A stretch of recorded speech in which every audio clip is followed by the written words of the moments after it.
first look event. We're pre-alpha, so we're rolling out some of the new features for Skate 2.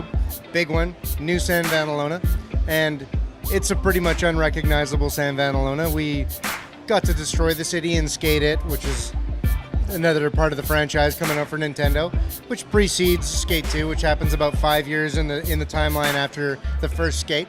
So since we got to kind of destroy the whole thing in some fun and amusing, no one got hurt type of tragedies, we got to rebuild it. The evolution of the controls from Flick-It and the ability to double the amount of tricks that we're doing from Skate 1. And it was a long-term vision. We couldn't get to it all in the first one, but simple things like giving you 2 feet on each button, giving you a hand on each trigger or shoulder button.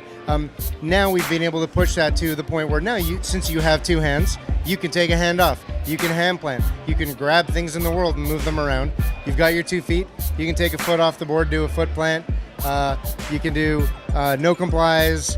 You can take both feet off and do a hippie jump. In fact, you can get off the board altogether and run around, which opens up a lot of different possibilities in the game. So now that you can move a ramp into the street, or maybe to the bottom of a hill where you can get some crazy speed and hit it, we're going to put more things for you to do, more places for you to get to. It opens up a whole new world of puzzle solving in terms of even just getting to a challenge may be a challenge in and of itself before you even do it.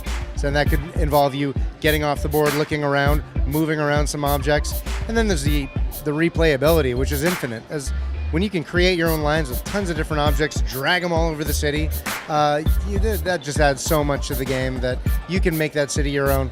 60 frames a second, we're stoked for that. It didn't seem like something that was possible, and the team rose to the occasion. And the crazy thing is, when you're rendering at 60 frames, usually you assume your visuals are going to take a hit, and everything looks way better. I don't know how they did it, but it's an amazing thing. It feels so nice, smooth and buttery at 60 frames a second.